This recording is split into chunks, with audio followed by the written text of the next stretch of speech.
Olá a toda a comunidade unilabiana, olá a todos dos países que falam língua portuguesa. Como já dizia José Saramago, não existe língua portuguesa, existem línguas faladas em português. Esse é o meu dia para vocês. Sejam muito bem-vindos a mais uma live da série Alunos Egressos da Unilab, promovido pelo Núcleo de Línguas do Instituto de Linguagens e Literaturas da Universidade da Integração Internacional da Lusofonia Afro-Brasileira. O objetivo da série Alunos Egressos da Unilab é realizar um bate-papo descontraído sobre os diferentes temas linguísticos e culturais neste período de pandemia, além de fortalecer as práticas de mobilidade estudantil e divulgar as oportunidades de internacionalização da nossa instituição. Além disso, as lives têm o intuito de levar uma mensagem de otimismo e esperança a todos os nossos alunos que se encontram isolados por causa do contexto do distanciamento da Covid-19. Estamos ao vivo para todos os países que integram a CPLP, por meio do nosso canal do YouTube. Siga-nos também no Instagram. Estamos também no Facebook. Registramos o nosso agradecimento às pró-reitorias, a Proinche e a Pró-Reitoria de Extensão, e a toda a equipe do núcleo envolvida neste trabalho. Fiquem ligados nas lives que ocorrerão esta semana, a live de francês, de espanhol e de Libras. Todas acontecerão aqui pelo nosso canal do YouTube. Assistam a esta live e participem enviando perguntas, comentários e mensagens para a nossa entrevistada de hoje. Hoje teremos a ilustre presença dela. Muitíssimo obrigada, querida, por você ter aceitado o nosso convite, tá bom? Eu vou fazer aqui uma pequena apresentação sua, tá? Tive o prazer de ser sua professora assim que eu entrei na universidade, na Unilab, em 2012, tá? Você foi minha aluna de língua inglesa. Quando eu chamei seu nome na chamada, era Jezabel Mitza do Nascimento Gertrudes, mas você já me disse logo que prefere ser chamada de Giza Gertrudes. A Giza tem 31 anos, é de Cabo Verde, nasceu na ilha de Santo Antão, na cidade do Porto Novo, fez bacharelado em Humanidades e Pedagogia na Unilab, mestrado em Educação na UFSCar e está cursando doutorado em Sociologia, na linha de pesquisa Sociologia da Infância, também na Universidade Federal de São Carlos. E aí, Giza, bom dia, querida. Bom dia. Bom dia, professora Ana Cristina. Bom dia a todas e todos que estão nos acompanhando pela live. Gratidão pelo convite e pela oportunidade da troca. Eu que agradeço, em nome de todos os professores da Unilab que já tiveram a grata satisfação de ter você como aluna e estão super orgulhosos de você. Giza, o nosso bate-papo vai ser super descontraído. Me fala o que você está fazendo hoje em dia, como é que está nesse contexto de pandemia, você está morando no Brasil, você está morando em Cabo Verde, me fala como é que está a tua vida atualmente. Então, eu continuo morando no Brasil, em São Carlos, né, onde tem a Universidade Federal de São Carlos, e a gente está no contexto, a universidade está parada, então a gente está no contexto de ter algumas atividades de orientação e encontros com alguns pesquisadores, por meio de plataformas online também, e por enquanto é isso, assim, a gente está nesse contexto louco, o estado de São Paulo está o estado mais crítico, né, no momento, então está meio essa incerteza no que vai dar, em como vão ficar as situações, né, por aqui. Perfeito. E notícias de Cabo Verde? Como a sua família, como seus amigos estão se virando nesse contexto de pandemia? Como foi que aconteceu lá? Como foi o contágio, a transmissão, a vida parou? Como foi que aconteceu tudo lá em relação à Covid? O enfrentamento, como é que o governo está lidando com isso lá? Sim, Cabo Verde, assim, por ser um país muito turístico, né? O vírus chegou no país por um turista que chegou da Itália e ele foi o primeiro caso em Cabo Verde. Tivemos, acho que em torno de uns 300 e poucos casos e um total de 4 mortos no país inteiro, que se concentraram apenas em 3 ilhas, que foi Boa Vista, São Vicente e Santiago, que é onde tem a capital. Então, assim, num contexto nacional não foi tão crítico, mas o país fechou fronteira com os outros países e agora o governo anunciou que vai começar o desconfinamento, né? A partir de 31 de outubro vai ser liberado as atividades culturais, esportivas, de uma forma geral. Mas, assim, no contexto das ilhas que não tiveram a Covid, como são ilhas, né, tem um isolamento que já acontece de não entrar em contato com as outras ilhas, então já teve como é que eu posso dizer, não foi tão intenso o isolamento, né? A vida acontecia dentro da ilha, mas não podia ter contato com as ilhas vizinhas. Então foi mais ou menos nesse contexto. E Giza, e Cabo Verde é uma cidade que tem 500 mil habitantes, né? Para ter somente 4 mortes, vocês souberam realmente lidar muito bem com o problema, né? Porque no Brasil nós já chegamos a 50 mil mortos, né? Sim, eu acho que foi uma sacada muito inteligente do governo fechar a fronteira, né? Porque o vírus estava vindo de fora, então isso ajudou muito a conter o problema. O país, como você falou, tem um pouco mais de 500 mil de habitantes, né? Segundo o último censo, que foi em 2010. Agora vai acontecer um outro, já aconteceu um pré-censo. O censo acontece de 10 em 10 anos. Então vai acontecer um outro censo, então com certeza a população aumentou nesses 10 anos, né? Mas é mais ou menos isso, é um país muito pequeno, com cerca de 4 mil metros quadrados, são 10 ilhas, então, assim, é um país pequeno, a maior parte da população vive no exterior, os cabo-verdianos emigram muito, e eu acho que, assim, nesse contexto, o governo soube lidar muito bem com a questão da pandemia no país. Mesmo sendo o turismo uma grande fonte de renda, Sim. Né? Mesmo correndo o risco de não ter essa fonte de renda que é o turismo, sim, o governo realmente se preocupou com a população, né? Isso aí é louvável.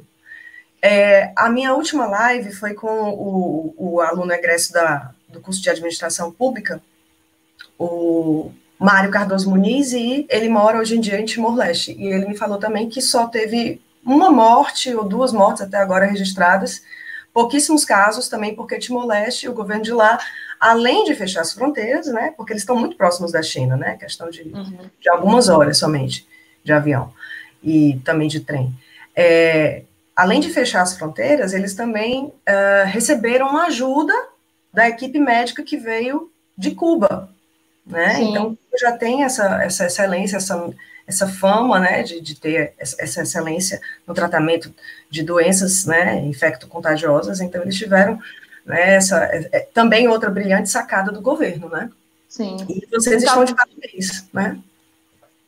Em Cabo Verde também aconteceu a mesma coisa, assim, o governo cubano, ele ofereceu ajuda médica, médicos foram para Cabo Verde para ajudar. Acho assim, essa parceria que Cuba tem com os nossos países, desde a época das independências, é sempre presente, né? Eles sempre estão presentes na educação, na formação de vários quadros que eles formaram também nos nossos países. Acho assim bem importante essa parceria que eles estabeleceram com o mundo de uma forma geral, né? É verdade, Giza, voltando, vamos agora, vendo que o contexto da pandemia está relativamente controlado, né, no seu país, eu fico muito feliz por isso. A gente tem que ter uma ideia do que está acontecendo também fora, né, o que os nossos irmãos estão fazendo para poder debelar isso tudo, enfrentar essa situação de maneira bem mais prática, né, prática e efetiva. Vamos fazer agora um flashback, né? Vamos voltar. Você, ainda em Cabo Verde, há mais ou menos 8 anos atrás, em 2012, quando você pensava, né, no curso que você ia fazer, na carreira que você iria seguir, você pensou na possibilidade de vir para o Brasil? Por quê? Então, eu soube da Unilab por causa do meu tio, que mora aqui no Brasil. Ele é professor no estado da Bahia. E ele me falou, olha, criaram uma universidade que é a tua cara. Então, assim, eu sempre fui muito influenciada pelo meu pai e pelos meus tios na questão política, do panafricanismo, de pensar essas questões mais voltadas para o continente africano. Então, o meu tio, ele se formou aqui no Brasil, fez graduação, até o pós-doc dele, tudo aqui no Brasil. E ele sempre foi uma grande influência para mim, no sentido de quem eu queria ser, quem eu queria projetar para a minha vida, na questão de seguir uma carreira acadêmica e tal. A área dele? Ele é engenheiro elétrico. Das engenharias, mas ele sempre me influenciou nessa questão da academia, de pensar assim, Cabo Verde de outros parâmetros.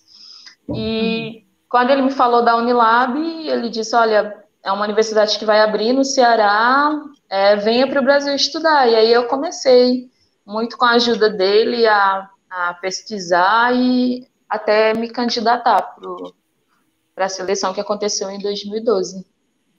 E aí eu cheguei aqui no Brasil em maio de 2012. Esse ano completam 8 anos de Brasil. Maravilha, maravilha. E Giza, quando você chegou aqui no Brasil, como foi a tua chegada? Quais foram as tuas impressões? O que é que foi difícil você aceitar ou se adaptar? O que realmente funcionou, que você já trazia de lá, né? Que costumes você tinha e que só se repetiam aqui? É mais ou menos o tema da nossa live, né? A identidade e a diferença. Então, assim, o Mário, do Timor-Leste, ele falou de algumas semelhanças que ajudaram ele a passar, né, por todo esse período de adaptação, assim que ele chegou, né? Porque, para quem vem do Timor-Leste, um país que tinha acabado de conseguir a sua independência, né? O ensino da língua portuguesa lá não era tão difundido como é em Cabo Verde, né? A fluência dele, a proficiência em língua portuguesa não era tão boa quanto os dos outros alunos que já vêm dos PALOPs. Então, o que foi identidade para você e o que foi diferença? Isso de língua até costumes em geral, religião, datas comemorativas, tudo que tem a ver com as práticas culturais sociais. Eu acho assim que para falar sobre pontos em comuns, é preciso pensar um pouquinho na história de Cabo Verde. Eu acho que o Brasil sempre teve muita influência na trajetória de Cabo Verde, desde as coisas mais simples de cultura até as novelas que estão na casa de todos os cabo-verdianos, de uma forma geral. E se a gente voltar um pouquinho lá atrás, assim, na literatura, os primeiros intelectuais a pensar em Cabo Verde, que foi um movimento de intelectuais que fundaram uma revista chamada Revista Claridade, e esses intelectuais eles tiveram muita influência de pensadores brasileiros, em particular de Gilberto Freire, que Cabo Verde assim, é um fenômeno muito curioso, né? Eu não sou historiadora, vou dar palpite aqui na área dos outros, mas a construção da identidade em Cabo Verde é um problema que eu acho que ainda está muito bebê em questão de construção de campo, né? Cabo Verde é um país que nasce desse cruzamento, desse encontro forçado de africanos que vêm do continente. Cabo Verde está a cerca de 570 quilômetros da costa ocidental africana, são ilhas, né, que estão deslocadas do continente, então era geograficamente ficava muito estratégico para os europeus que estavam invadindo o continente africano. Cabo Verde era um local estratégico para eles entrarem no continente, virem para as Américas, porque Cabo Verde está muito perto do Ceará. Hoje, de avião, são cerca de 3 horas e 40 minutos, e também para a Europa, né, que é muito perto. Então, era o triângulo, né, que facilitava esse deslocamento dos colonizadores. E, por conta desse encontro forçado, Cabo Verde, na ilha de Santiago, na cidade de Tarrafal, cidade de Tarrafal não, na Cidade Velha, era um mercado de escravizados. E esse processo todo violento de estupros foi desse encontro forçado, né, que nasceu os Filhos da Terra, que depois foram chamados de cabo-verdianos. Então, antes da chegada dos colonos, segundo a história que eles contam, né, que a história é contada por eles, não tinha presença humana em Cabo Verde. Até por conta das condições climáticas, o país tem muita escassez de chuva, o solo não é fértil, então não tinha condições de fixar a presença humana. Tem rumores que talvez povos bantus, que eram povos que viajavam muito, tenham passado por Cabo Verde, mas não tenham fixado residência por conta dessas condições que não eram muito boas. E os portugueses enxergaram essa possibilidade de manter, de ser lá um mercado de escravizados por conta dessa facilidade de trânsito. E aí, com o tempo, esses filhos da terra se tornaram a elite cabo-verdiana, que foi exatamente esses filhos dessas mulheres escravizados com os senhores de engenho. Então, são os mulatos, né, que nasceram dessas relações forçadas, desses estupros. E essas pessoas que ascenderam a vir a ser o que se chamou dos intelectuais cabo-verdianos, os primeiros intelectuais, porque eles tiveram a chance de sair fora para estudar, ou de ter um mínimo de educação. Então, eles que foram construindo esse lugar. Então, eles, como os mulatos, estavam nesse lugar de não serem negros e nem serem brancos. E a questão da identidade sempre foi um problema, né? Os cabo-verdianos têm vários artigos, algumas pesquisas já foram feitas dessa dificuldade dos cabo-verdianos se lerem como negros, como africanos. Eles são mulatos, eles estão em outro lugar. Não estão dentro do continente, também não são europeus. E tudo isso que eu estou falando é para dizer sobre essa proximidade com Gilberto Freire. Por que esses intelectuais se aproximaram de Gilberto Freire? Porque Gilberto Freire explicava o que os outros autores não conseguiam explicar, porque o Brasil era o paraíso interracial que deu certo. E por ter sido esse lugar que deu certo, que a miscigenação deu certo, era muito próximo do que estava se tentando ter em Cabo Verde, uma outra raça, que era a mistura do que o melhor tem do português e o melhor que tem dos africanos, né? Então, foi nesse contexto que Gilberto Freire teve grande influência. Então, os autores que a gente lê, como Baltazar Lopes, Manuel Lopes, Eugênio Tavares, são autores que estavam pensando Cabo Verde nesse início do século XX e totalmente influenciados por essa ideia de democracia racial, desse outro lugar, desse paraíso. Então, assim, eu estudei esses autores, né? Então, eu chego no Brasil com essa ideia de que o Brasil era esse paraíso racial que Gilberto Freire descrevia. A gente leu Casa Grande de Senzala no ensino médio.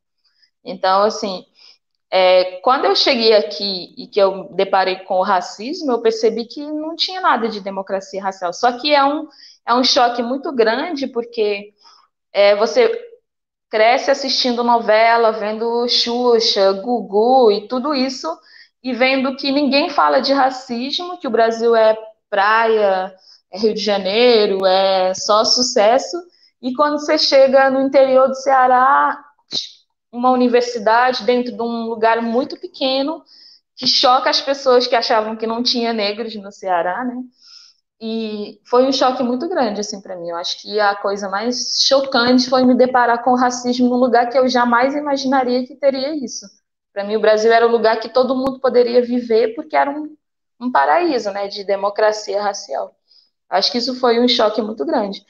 E, em termos de pontos comuns, eu acho que o Ceará e Cabo Verde têm muitas proximidades na questão da comida. Eu acho que a base alimentar, né? O feijão, o arroz, os legumes, a coisa da praia também é uma coisa muito presente na gente, né? Então, estar em Fortaleza me dava a sensação de estar em casa, né? Hoje, depois de 8 anos, assim, eu falo, o lugar que eu volto para casa é Ceará, né? É onde que eu me sinto em casa nesse país. Então, assim, que é um pensamento diferente de quando eu cheguei, né? Porque você tem o choque da chegada e hoje eu falo de um lugar de saudosismo, né? De saudade da Unilab, do Ceará. e etc. Sodado, né? É, Sodado, sodado, saudade. Cesária Évora. Hoje eu acordei Sim. escutando Cesária Évora. Nossa, que legal. Eu queria até depois que você, no final, quando você estivesse falando sobre as manifestações artísticas de Cabo Verde, você desse algumas dicas de bandas atuais, né? De um pouco dessa efervescência musical cabo-verdiana mais moderna, porque a gente tem acesso aos sucessos mais antigos, como Cesária Évora, né? E outras bandas também. Giza, tem uma pergunta aqui que eu achei interessante a gente já fazer, da Vanusa Crioula. Como você vê a Giza hoje, depois da Unilab? Pode ser na tua vida pessoal ou profissional. Bom dia, Vanusa, minha bestia aqui acompanhando. Então, assim, eu acho que a Giza que chegou no Brasil e chegou na Unilab em 2012 é totalmente diferente da Giza que eu sou hoje. E eu costumo falar que a Unilab é praticamente 100% responsável pela pessoa que eu me tornei, enquanto mulher, enquanto e pessoa. E eu acho que eu devo isso totalmente à Unilab, a esse evento, né? A Unilab é uma coisa assim que não dá nem para descrever, assim, só viver mesmo. E a todas as professoras e professores que passaram pela minha vida, né? Eu me entendi enquanto mulher negra aqui no Brasil, né? Aqui em Cabo Verde não tinha necessidade de pensar na questão racial. Então eu me vi a questão do outro dizer quem você é, né? Eu me vi enquanto negra nesse lugar de ter que me afirmar e lutar por igualdade racial aqui no Brasil, na Unilab. Me tornei feminista também na Unilab. Então, assim, todas as lutas e as metas que eu tracei para a minha vida foram diretamente ligadas ao que eu vivi na Unilab. Então, eu posso dizer assim que eu era uma pessoa e a Unilab me tornou outra pessoa. Acho que esse é o peso da Unilab ter tido na minha vida e que eu tenho certeza que eu não teria se eu tivesse vindo para uma outra universidade. E Giza, e aproveitando, fazendo gancho aqui, algumas pessoas, né, que não conhecem um pouco da proposta da Unilab, do projeto da Unilab, devem se perguntar, mas por que a Unilab abriu, né, abriu essas vagas para os alunos que vêm dos países lusófonos, africanos e também do Timor-Leste, né? É importante a gente lembrar que a Unilab é um projeto que já nasceu, né, consagrado por querer realmente quitar essa dívida, né? O nosso mentor da proposta da Unilab é o ex-presidente Luiz Inácio Lula da Silva, e em um discurso acalorado na ONU, ainda antes da criação da Unilab, né, ele falou justamente da importância de se criar esse pacto de cooperação internacional, né, entre os países lusófonos, que se chama de cooperação Sul-Sul, né, países do continente africano, e o Brasil, que tinha, na época, plenas condições de atender, né, ao nosso público, aos nossos irmãos de matriz lusófona. E aí, algumas pessoas devem se perguntar, mas por que a Unilab fica responsável por isso, né? Será que essa oferta de cursos do ensino superior não é feita nesses países? Aí tem até uma pergunta aqui da Cândida Câmara, como é a oferta de cursos de ensino superior em Cabo Verde? Eu queria que você falasse um pouco da situação do ensino superior em Cabo Verde, porque muitas pessoas devem se perguntar por que você não ficou lá e decidiu vir para cá, né? Vamos deixar isso já claro. Olá, Cândida, bom dia. Então, em Cabo Verde temos um modelo que eu acho que eu posso chamar de semi-privado. Então, até a nossa universidade pública, que é a UniCV, ela é paga.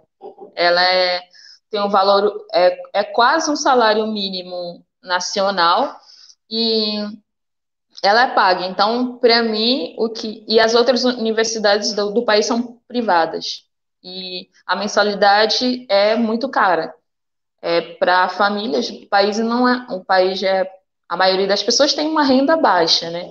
Então, o que definiu eu querer sair do país é que a minha família não tinha condições de pagar uma universidade em Cabo Verde. Eu sou da ilha de Santo Antão. Na minha ilha não tem universidade, então eu teria que me mudar para a ilha vizinha, que é São Vicente. Ou seja, eu teria que sair da minha casa, alugar uma outra casa, pagar a faculdade, pagar transporte para ir para a universidade e não sem nenhuma condição de permanecer no país nessas condições. Então, o nosso ensino superior, ele é um ensino muito bom, mas tem esse problema de ser pago. E aí não é todas as pessoas que têm condições. Então, para mim, o fator financeiro foi determinante para eu sair do meu país e vir para o Brasil. Obrigada, Gisele, por estar explicando, né, esclarecendo, né, isso tudo, porque é importante a gente sempre frisar o papel da Unilab, né? Sim. Eu acho que até quando você falou que quando você veio para uma cidade pequena, no interior do estado do Ceará, que você achou que não haveria racismo, tenho certeza que não só você, mas a maioria dos nossos alunos já se deparou com várias situações em que se nota, né, manifestações em determinados graus, né, no espectro de racismo, né? Uhum. Eu também já fui perguntada por algumas pessoas que criticavam, né, a presença realmente de uma universidade com esse fim, com esse projeto, com essa vocação aqui no Brasil, né, mas eu sempre soube dar uma boa resposta que essas pessoas paravam de perguntar, né. Eu acho que o princípio é o princípio da solidariedade e a formação do componente humano. Você não tem que ficar se questionando, para que eu vou aprender isso? Para que a gente vai ensinar isso? Não. Para que serve a arte? Para que serve a cultura? Para que serve a educação? Para a gente se tornar seres humanos melhores, né? Então não há o que você ficar questionando. Pessoas que querem questionar a educação são pessoas que eu não sei. Acho que elas deviam questionar até a própria existência delas, né? Se a gente for parar para pensar filosoficamente, existencialmente.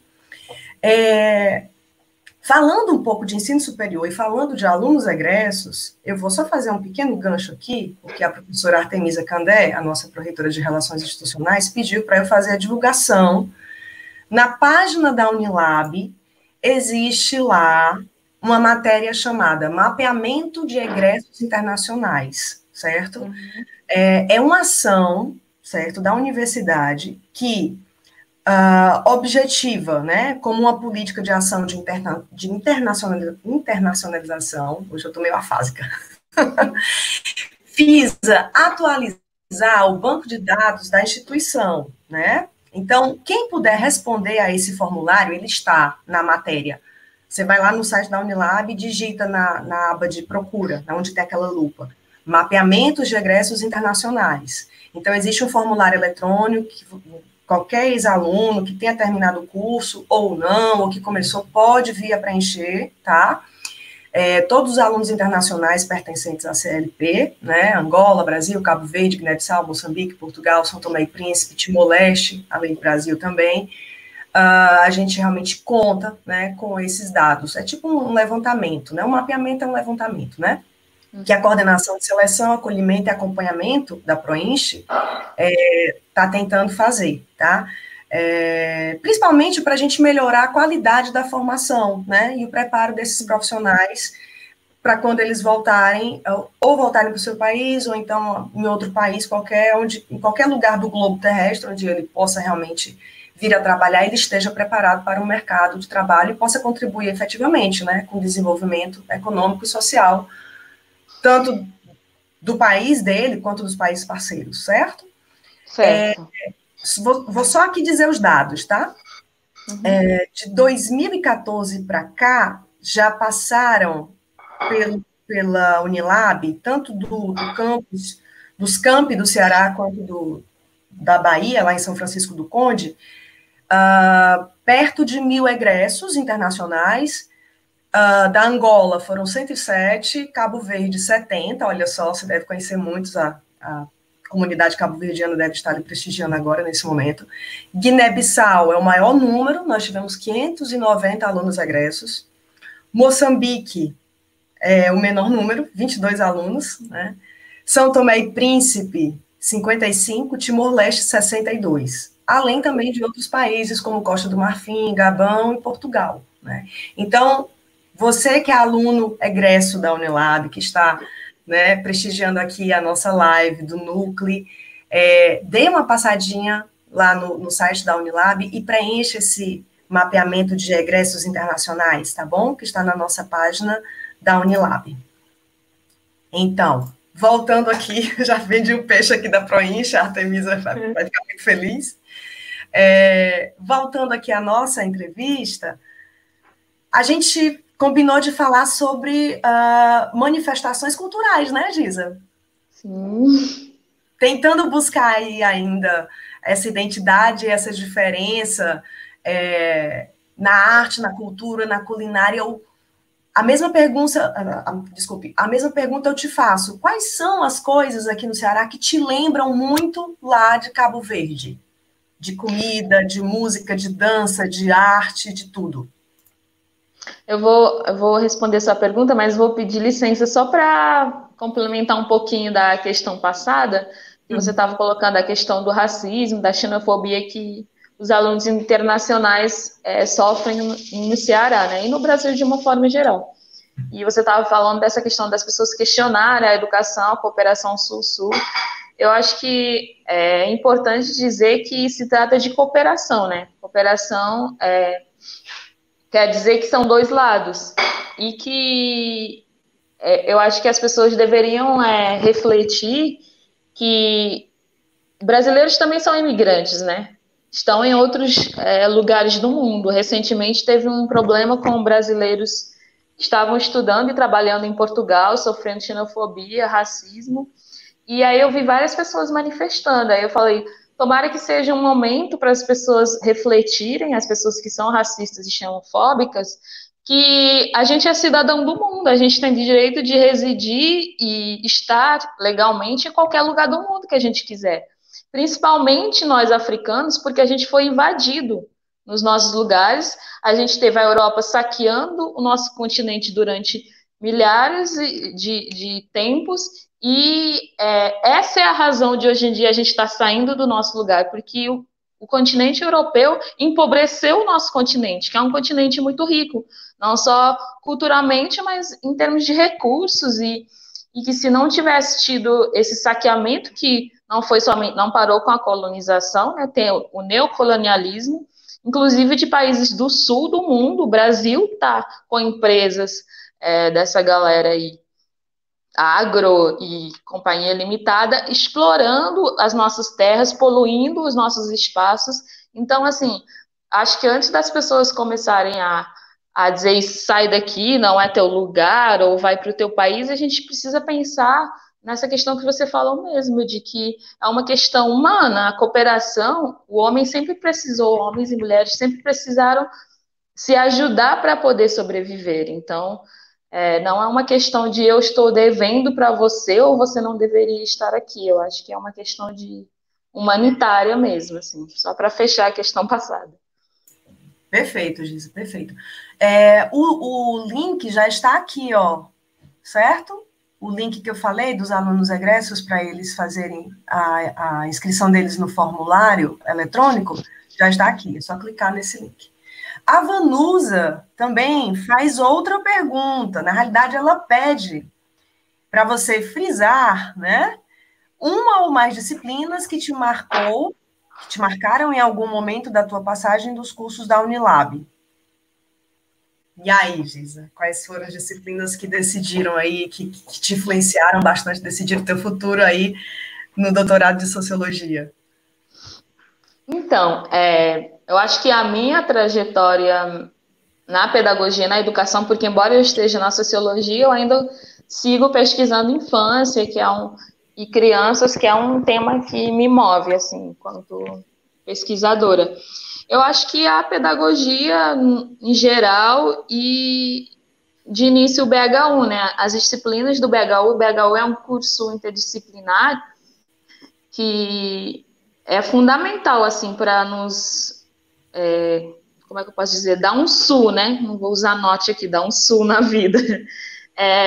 É fundamental porque a gente tem um leque de disciplinas que vão conversando entre si e que foram fundamentais para eu decidir que eu queria fazer pedagogia. E dentro da pedagogia, a pedagogia é um curso afrocentrado, né, dentro da Unilab, que nos dá essa oportunidade de dialogar com autores do sul do mundo, né, da América do Sul, do continente africano, e e isso fez com que eu pensasse até chegar no meu tema de pesquisa, né? Pensar essa questão das crianças africanas, dessa infância que sempre foi apresentada ao mundo pela lente dos europeus, né? Da Unicef, da ONU, que financia as pesquisas, e então é quem diz o que pesquisar, né?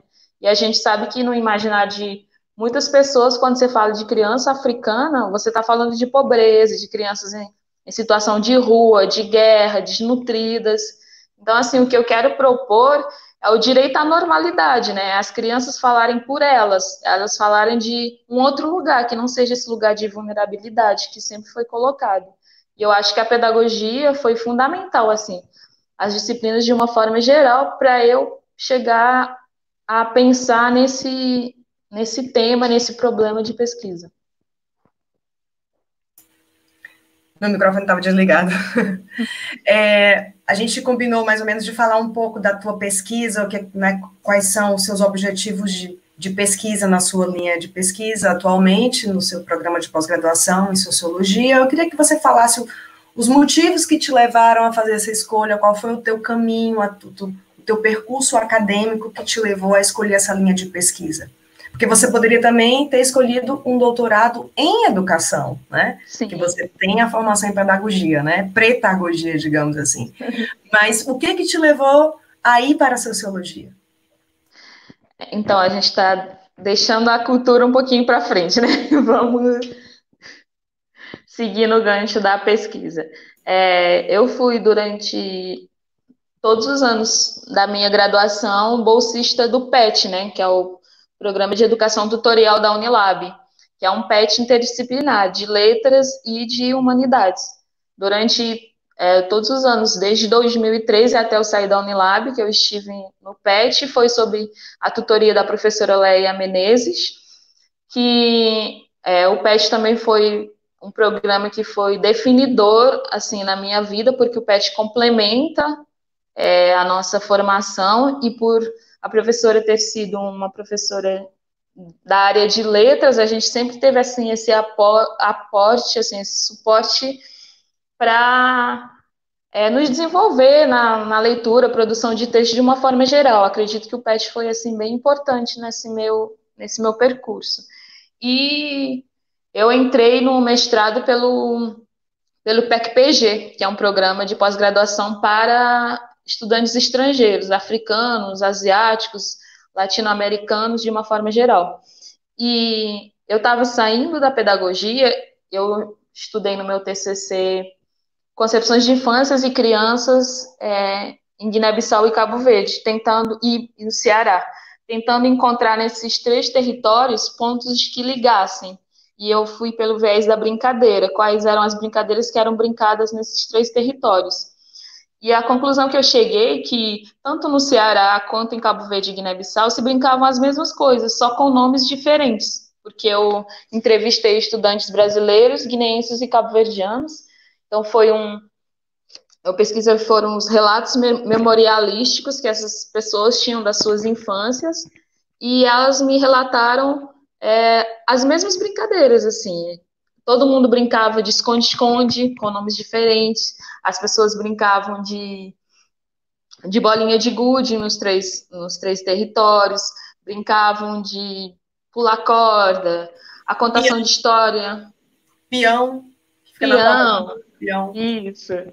A contação de história também. A contação de história era muito presente, né? Que é a questão da oralidade. As pessoas relatavam que aqui no Ceará os avós contavam histórias ao entardecer, na noite. Em Guiné-Bissau e Cabo Verde também é a mesma coisa. Então, assim, achei esses pontos de encontro nesses territórios, né? E aí comecei a despertar. Por que se fala tanto dessa infância que eu já falei do continente africano tão precarizada, colocar as crianças sempre nesse lugar de vulnerabilidade, se quando as pessoas relatam sobre as suas infâncias, elas são tão parecidas. Então, assim, o que não está se contando dessas histórias, né? E aí comecei a despertar esse interesse. Aí eu queria pesquisar isso no meu mestrado, mas eu não consegui, porque como eu entrei pelo PEC-PG, eu fiz o projeto, eu ainda estava na graduação, ao mesmo tempo que eu estava escrevendo o TCC. Então foi essa confusão, eu queria muito entrar no mestrado, então eu fiz um projeto de análise de livros didáticos, de língua portuguesa. Eu pesquisei no meu mestrado os livros do ensino básico, do primeiro até o oitavo ano, dos anos 1994 a 2010. E aí, nesses livros, eu pesquisei como era tratada, se estava ou não presente a questão racial, se ela perpassava ou não o currículo cabo-verdiano. E aí eu cheguei à conclusão que, na verdade, o tema racial, ele perpassa o currículo, né, porque a gente aprendeu que não falar também é falar. Então, até a questão dos livros antigos que eram produzidos por escritores portugueses, e hoje em dia eles são produzidos em parceria com escritores portugueses, ou seja, Portugal ainda continua nos nossos currículos, e os livros, os personagens hoje em dia são totalmente negros, teve essa mudança, mas ainda continua num olhar de... Portugal continua centro, continua a matriz, é de lá que a gente olha para as outras coisas, e muito, muito pouco da nossa cultura, dos nossos costumes, muito pouco de Cabo Verde no material didático. Então foi mais ou menos essa conclusão.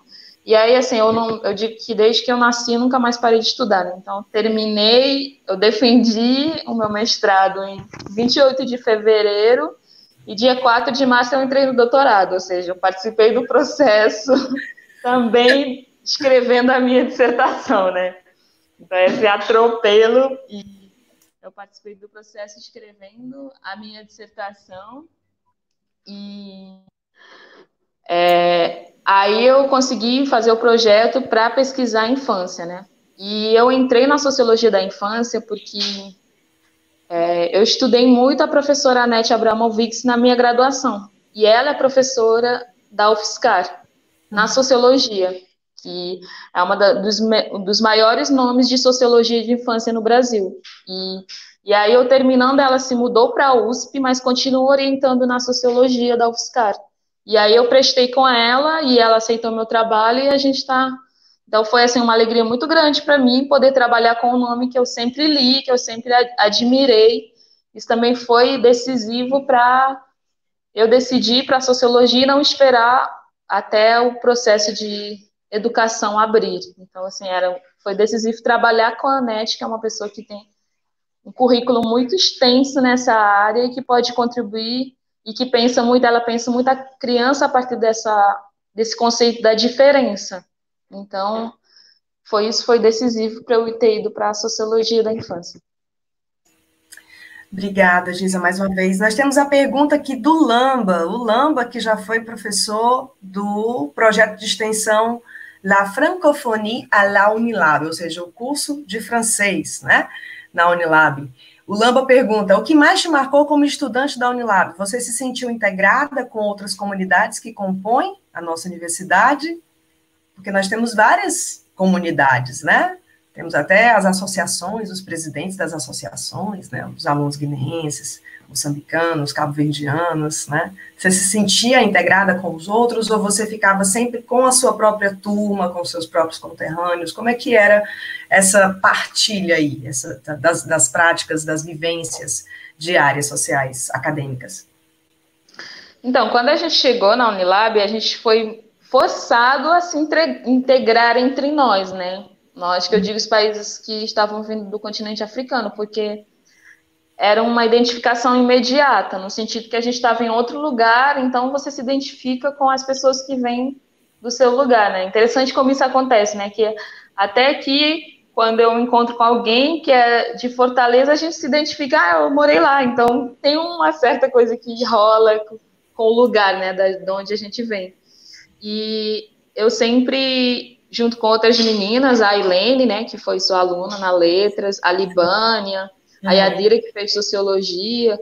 No início, assim, com outras meninas, a gente sempre se organizou como mulheres, né? A gente fundou alguns grupos de pesquisa para estudar gênero, para estudar feminismo negro, africano na Unilab, e a gente sempre se organizou dentro da Unilab, sempre se movimentou, sempre dialogou com outras feministas também brasileiras que foram importantes para esse processo da gente se construir enquanto mulheres. Então, assim, no movimento de mulheres, eu sempre tive muito trânsito, dialogando com as outras meninas, sempre que chegavam outras meninas, a gente se encontrava. E de uma forma geral, a professora sabe, né, que a comunidade africana promove muitas festas em redenção, festas de independência, festas culturais de uma forma geral, que no início era meio que entre nós e os brasileiros, né? Mas hoje em dia, se você chegar em Redenção, você nem sabe quem é quem, né? Porque todo mundo tá junto, a comunidade tá junto, muitas pessoas vão de Fortaleza para essas festas no interior de Redenção, né? Que é uma coisa, o que alguém vai fazer em Redenção vindo de Fortaleza? Mas assim, eu acho que a cultura na Unilab, né? Por ter Unilab definir a cultura como algo importante, né? Dentro da universidade, foi um ponto que uniu a comunidade com os estudantes. Eu acho que esse é um fator que fez com que a gente se integrasse. Então, sim, eu sempre me senti integrada com a comunidade, eu sempre fiz amizade com os meus vizinhos, com as pessoas do supermercado. Sempre eu tive acho que eu sou faladeira, eu sempre consegui falar com todo mundo e conversar, integrar, assim. Uma coisa também que eu sempre percebi, Giz, é que o seu sotaque ele não é tão forte, ele não é tão marcado, né? Não tem tantas características do sotaque dos outros alunos que vêm, por exemplo, de Guiné, de Moçambique, né? Você já consegue, assim, deixar... Opa, de onde é que ela é, na realidade, né? Então, você atribui a essa falta digamos, de marcas no seu sotaque, né? De marcas fônicas no seu sotaque. Eu tenho certeza que outras pessoas também já disseram isso, né? Você atribui isso a quê? Porque eu já te conheço há muito tempo e o seu sotaque sempre foi mais ou menos assim. Inclusive, já está ficando cada vez menos com marcas, né? Do seu sotaque da sua cidade natal. Isso deve ser atribuído a quê? A sua capacidade de adaptação, ou então você gosta muito de estudar línguas estrangeiras? Geralmente isso acontece com pessoas que gostam muito de línguas estrangeiras, né? Então, já me falaram, eu não sei a que se deve isso, mas assim, já me falaram isso antes de eu vir para o Brasil, porque eu sou de Santo Antão, então existe uma divisão linguística entre o norte e o sul. A variante que se fala na minha ilha é diferente da variante que se fala em Santiago, que é a capital, que é onde tem praia capital. E chega a pessoas de Santiago não entenderem o que eu falo, quando eu falo o meu crioulo. Então, é muito demarcada as variantes.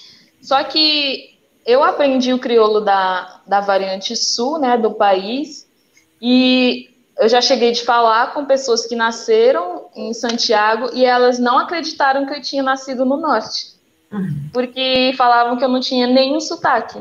Eu acho que eu sempre consegui fazer isso, assim, se eu tô falando uma outra língua, eu esqueço, não sei o que acontece, mas eu não trago marcas da minha língua. E quando eu falo o meu crioulo, da minha ilha, da minha região, é como se eu nunca tivesse saído de lá. E se eu estou falando com alguém de Angola ou de Guiné-Bissau, eu falo um português diferente do de Brasil também. Eu não sei explicar o que é isso. Giza, se você fosse agora mandar um alô para todo mundo que está assistindo você, da sua comunidade lá em Cabo Verde, como é que você iria falar em crioulo? Manda um alô para todo mundo. Ok. Eu vou mandar no crioulo de Santiago, porque tem mais pessoas dessa variante. Oi, meninos, aqui em Ostã. Obrigada para Ostã te acompanhar a live. Então, espero amanhã tudo direito, que as famílias são direito, que a pandemia tá passa logo, para não poder voltar nas vidas normal. Um beijo para todo mundo, saudade. Saudades.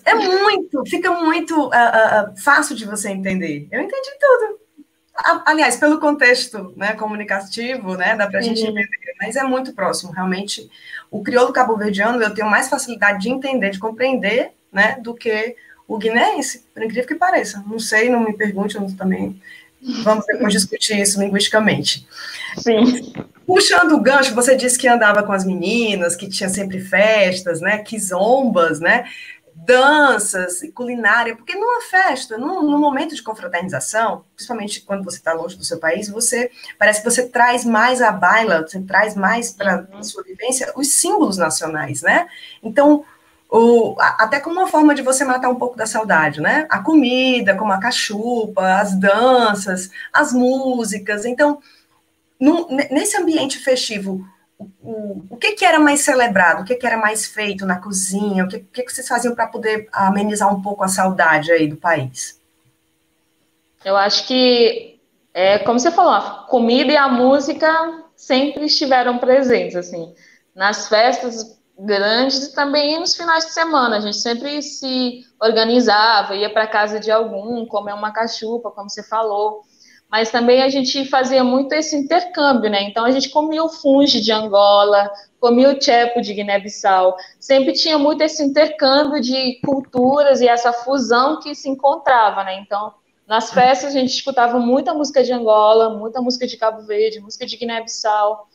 E sempre tinha essa fusão, assim, era muito raro assim, ter encontros só a gente. Sempre era misturado, né? Então, e com os brasileiros também. Então, sempre, como a gente começou, éramos muito próximos, né? A Unilab ainda era muito pequena, eram poucas turmas, só no campus da Liberdade. A gente desenvolveu laços que se estenderam até, pelo menos na minha experiência, né? Eu sei que outras pessoas se fecharam nas suas comunidades, né? Mas a minha experiência foi de transitar por todos esses países, assim, um sentido diaspórico, né, da coisa. E eu ia perguntar, é porque uma vez, quando eu estava dando aula no English Club, que era um projeto de extensão que eu criei assim que eu cheguei na Unilab em 2012, uma das coisas que eu fiz para poder integrar os meus alunos foi eles trazerem uma receita, né, de algum prato bem típico do país deles, né? Tinha alunos cabo-verdianos, angolanos, moçambicanos, guineenses, brasileiros. Aí eu pedia para eles trazerem uma receita em inglês e apresentar a receita e, se possível, ainda trazer a comida feita. Isso como uma forma de integração. E uma aluna que me marcou muito a memória foi a Isalice Borges, né? Um beijo, Isalice. Então, ela trouxe a receita da cachupa e eu tentei fazer em casa, mas não deu certo. Até hoje, eu acho que eu estou me devendo o preparo de uma cachupa assim, né? Como manda o figurino, né? A moda cabo-verdiana. Então, assim que passar essa pandemia, a gente puder, né, nos encontrar, né? Eu vou manter aí o contato com alguém para poder me ensinar a fazer essa cachupa in loco. Giza, me diz uma coisa, para aquelas pessoas que estão querendo hoje, assim, conhecer um pouco mais da música de Cabo Verde, diga aí umas 3 bandas, uns 3 cantores, 3 cantoras que você gosta, que você indica. Ó, vá no Deezer, vá no Spotify, baixa esse CD todo. Olha, aí você me pegou, né? Porque eu sou old school, né? Eu vou indicar. Também. Eu sou modernismo legal. Eu não sou muito adepta da Kizomba. Acho que eu vou juntar uns haters agora. Não sou muito não sou muito adepta assim dessa modernidade toda, assim. Eu escuto Cesária. Eu vou fazer propaganda aqui da Mayra Andrade, que é uma pessoa que vem muito para o Brasil fazer shows. Então a gente vai lá no Spotify, baixa o CD novo da Mayra, que é Manga, um CD que está muito lindo. E assim, eu escuto Lura, eu escuto Dina. Eu cresci escutando mulheres cabo-verdianas, né? E eu sempre escutei elas. E se eu for indicar, eu vou indicar essas mulheres, gente. Escutam Cesária, Mayra Andrade, Lura. E tem outras músicas também da garotada nova aí, que o Nelson Freitas, esse pessoal do Kizomba, mas não é a minha praia. Então, eu vou indicar old school, escutam as mulheres cabo-verdianas, escutem Morna, Coladeira, e é isso. Muito bem, Giz. A gente já está chegando aqui, já estamos com 55 minutos de live, já está na hora da gente se despedir. Eu quero só lembrar a todos que estão assistindo, que estão online, que depois essa live, essa transmissão ao vivo, que não é palestra, né? Que é um bate-papo, vai ficar gravado aqui no nosso canal do YouTube, tá? Núcleo de Línguas da Unilab. Divulguem depois, apresentem, né, essa boa nova, que é essa série de alunos egressos da Unilab. A gente está tentando aí manter um contato com os nossos queridos alunos, saber como eles estão, o que eles fazem, o que eles comem. E é uma forma de você sentir esse calor, né? Porque você vai cortar o laço com o aluno? Não. Na realidade, a Giza, eu a conheci há 8 anos atrás, daqui a pouco, se Deus quiser, ela volta, se ela quiser voltar a morar no Ceará, ela faz um concurso de novo para a Unilab e a gente vai ser colega, né? Então, assim, essa possibilidade, né, desse retorno realmente fascinante. E chegando aqui já ao fim, eu vou fazer uma última perguntinha para você, Giza, que tem a ver com a sua observação cuidadosa, certo? Do modo de vida de todos os lugares onde você passou, seja na sua cidade, em Cabo Verde, seja em São Paulo, né? São Paulo que não tem praia, que você deve estar sentindo uma saudade grande das nossas praias. Talvez você vá na praia de Atibaia, ou não sei. Não, melhor não. Melhor não, lá está muito poluído. Enfim, de acordo com a tua observação, com a tua percepção, realmente, essa ponte que a Unilab te proporcionou, né? O que mais a Unilab veio a trazer para você, além da formação profissional, além da oportunidade de te preparar para o mercado de trabalho? O que vai ficar de contribuição da nossa universidade na sua vida, como pessoa, não só academicamente falando?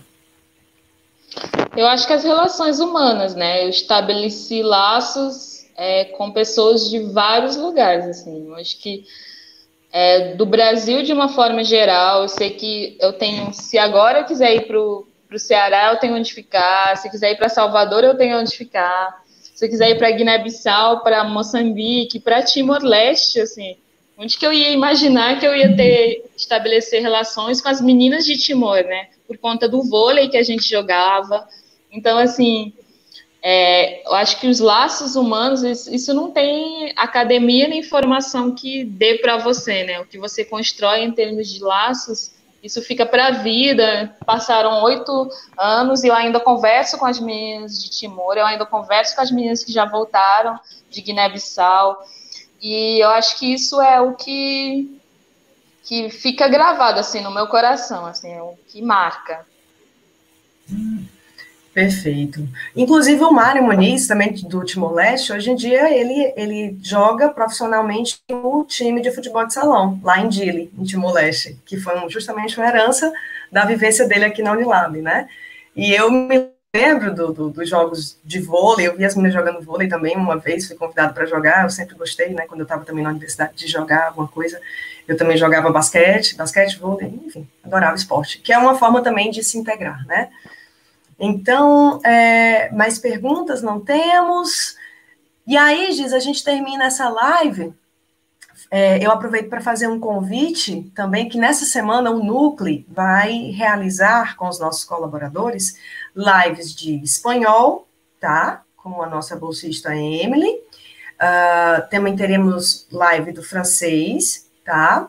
Tá tudo lá na página do Instagram, só não sei exatamente a hora, certo? Mas teremos live amanhã, quarta-feira, né? E na quinta-feira.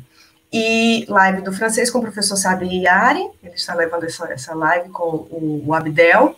E também teremos uma live em Libras, Língua Brasileira de Sinais, com a professora Vanessa Teixeira. Então, não percam, tá? Não percam, que essas lives são uma oportunidade maravilhosa da gente integrar, da gente aprender um pouco mais, né? Sobre cultura, sobre língua, sobre tudo que realmente nos interessa nesse momento, né? Arte, literatura, enfim, a gente precisa disso para poder sobreviver. Nem só de dinheiro vive o homem, né? A gente precisa alimentar também o espírito. Então, Giza, vamos fechar aqui essa live. Eu quero que você deixe aí a sua mensagem, um olá, uma mensagem de saudade para quem estudou com você, quem trabalhou com você, pode ter sido aqui no Ceará, pode ter sido fora. Deixe sua mensagem.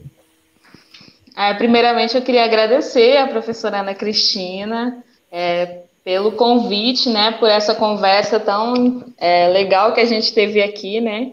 As minhas memórias são as melhores possíveis, né? Eu fiz inglês do 1 ao 4 com a professora, assim, aproveitar para dizer para o pessoal, façam o clube de línguas, façam inglês, façam francês, porque é uma oportunidade que a Unilab dá que depois vai ser muito útil lá na frente, independentemente do que você decidir seguir, né? Eu acho que línguas eu sempre gostei muito de estudar outras línguas e é uma coisa que abre portas para você, né? Tanto para relações humanas quanto profissionais, né? Então façam línguas, gente, na Unilab e dizer que sim, eu tô com muita saudade de Ceará, muita saudade das praias, de Redenção. Sim, gente, vocês vão sentir saudade de Redenção quando forem embora. De Fortaleza, das minhas amigas e amigos que ficaram por lá. Então, quero mandar um beijo muito grande para todas e todos vocês, para os meus professores e professoras da Unilab, dos Institutos de Letras e Humanidades, que é quem eu tenho sempre mais proximidade. Dizer da gratidão do vosso investimento, né, intelectual em cada aluno e aluna que vocês fazem, da importância da nossa Unilab, né, desse projeto de cooperação Sul-Sul, esse projeto de desenvolvimento humano e parceiro para os nossos países. Visitem o continente africano, vão para Cabo Verde, gente, vão para Timor-Leste e vamos seguir, né? Com esperança na vida, que isso tudo vai passar e a gente vai seguir nossos caminhos, sempre com resiliência, resistência, né? E juntas e juntos, né? Porque sozinhos a gente não consegue muita coisa. Então, vamos caminhar juntas. Giza, tem uma pergunta que eu só fui ver um pouquinho depois que eu te fiz essa solicitação de você enviar uma mensagem para os colegas. O Lamba, ele pergunta assim, qual o conselho que darias aos novos alunos ingressantes? Quais conselhos? Uma lista, né? É uma lista, né, gente? Primeiro, o Brasil não é nada que vocês veem na Globo. E segundo, pesquisem, gente. Vão lá no nosso pai Google, entrem lá, pesquisem o Ceará, se forem para o campo do Ceará, pesquisem a Bahia, São Francisco do Conde, Redenção, conversem com as pessoas que já estudaram na Unilab, com certeza tem alguém que voltou para o país de vocês que já estudou, ou entrem no Facebook, adicionem. Os alunos da Unilab são muito legais, respondem todo mundo. Então, conversem com as pessoas que já estão aqui, se preparem, perguntem o que tem de diferente, o que tem de igual, esqueçam o que vocês aprenderam sobre como são as mulheres brasileiras, como é a questão de se relacionar, estudem um pouquinho de gênero para não ficarem errando aqui e lá também, né? Uhum. E é isso, gente, venha estudar no Brasil, né? Porque essa experiência nenhuma outra universidade desse país vai dar para vocês. Pronto. Então, Giza, por fim, eu queria te agradecer enormemente, querida. Um beijo, sinta-se abraçada, né? Que nesse momento de pandemia, acho que um sorriso é como se fosse um abraço para a gente. Então, seu sorrisão aí, o meu, acho que deve estar abraçando algumas pessoas, né? A gente quer abraçar muitas pessoas, mas a gente sabe que não pode, né? Então, eu só agradeço a você, a todo mundo que, né, está envolvido também na sua formação, né? Você é um motivo de orgulho para a gente. E essa live vai ficar gravada para quando seus colegas, seus pais, seus familiares quiserem ver você falando, matar a saudade, você está aqui, tá bom? Gratidão. Gratidão também, tá bom? Eu agradeço a todos que participaram aqui da nossa live, assistindo, mandando suas perguntas, mandando seus comentários. Tenham uma excelente semana e siga-nos nesse canal aqui no YouTube e também no Instagram e no Facebook, tá bom? Um grande abraço, obrigada, Jefferson, por estar aí nos bastidores, nos dando todo o suporte, nos apoiando. Obrigada aos nossos colaboradores do Núcleo. Obrigada, Giza, mais uma vez, viu? Até mais, fica com Deus. Beijo, até. terminamos a nossa live por aqui.